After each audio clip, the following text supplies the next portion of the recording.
We're taking a look at Pro Football Weekly's MVP meter for Week 8. And Arthur, one guy not on the list, but maybe he should be at this point, Peyton Manning. I don't think anyone has proven to be more valuable to their team.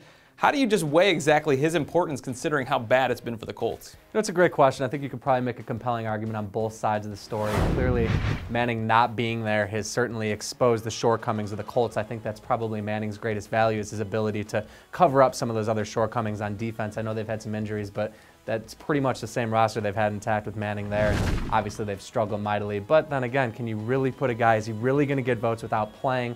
It seems like at the end of the day, all these other guys who are putting up these astounding numbers probably deserve to be on the list a little bit more, but it's certainly an interesting point. Yeah, he's certainly not going to be on there, but it's entertaining just to talk about how good he is by not playing. Matt Forte now on our list, and it's hard to argue with this. The guy's been everything for that Bears offense. He does it catching, he does it blocking, he does it running the ball. I mean, it's about time he's finally getting the recognition I think he deserves. Yeah, you got it. He's a dynamic talent. He's as big a reason why the Bears have had success recently as anyone.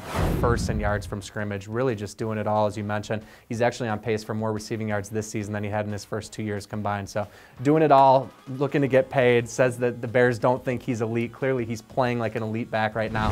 His price tag's going up by the week. I think a lot of people say he's playing that Marshall Faulk role, and maybe it's just the role, but when you watch him play, like his touchdown last week, he is fun to watch. He's really good. Darren McFadden, also very good, but also hurt again. It seems to be a recurring theme with him moving down our list a little bit. Can he stay on there?